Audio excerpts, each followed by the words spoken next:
کیا ہو جائے؟ کہ ایک مسئلہ میرا حل ہو جائے تو میں جنت میں چلا جاؤں گا. ہے کیا؟ کہ جب میری موت آئی میں مر گیا، اللہ کی عدالت میں مجھے پیش کیا گیا تو اللہ نے مجھ سے فرمایا تو میری نیکیاں تو بہت کرتا تھا، لیکن تو ملک عجم چھوڑ کر مکے میں آ کے مقیم ہو گیا.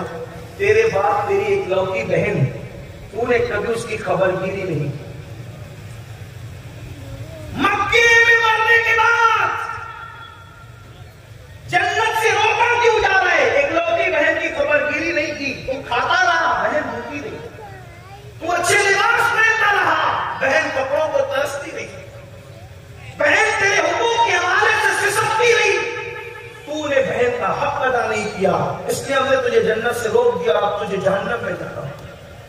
میری ساری نیکیوں کا اثر اس وقت بے اثر ثابت ہوا اور صرف بہن کی حق تلفی کی بنیاد پر مجھے یہاں لا کر کے پھینک دیا گیا ہے. باقی میرا کوئی جرم نہیں.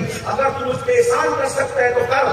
فلاں ملک میں میری بہن رہتی ہے، جا کر اس سے کہنا کہ وہ مجھے معاف کر دے. اگر وہ مجھے معاف کر دے گی تو ابھی میرا ٹھکانہ جنت ہو جائے گا. وہ بزرگ کہتے ہیں میں وہاں سے نکلا، پہلے مکہ آیا، میں نے وہ جگہ کو دی تو مجھے وہاں سونا مل گیا. پھر میں صفا کر کے واپس گیا اور جانے کے بعد میں نے اس کی بہن سے کہا فلاں آدمی کو جانتی ہوں؟ کہا ہاں، میرا بھائی تھا، بڑا نیک تھا، لیکن مجھے چھوڑ کر کے چلا گیا، آج میرا یہ حال ہے. وہ بزرگ کہتے ہیں اس کے بدن پہ پھٹے پرانے کپڑے تھے، وہ روٹی کے ٹکڑے کو ترس رہی تھی. میں نے کہا تیرا بھائی انتقال کر گیا مکے میں، لیکن تیری حق تلفی کی وجہ سے اس وقت وہ جنت سے روک دیا گیا ہے. اگر تو اس کو معاف کر دے گی تو اس کو شاید جنت مل جائے. بہن تو بہن ہوتی ہے.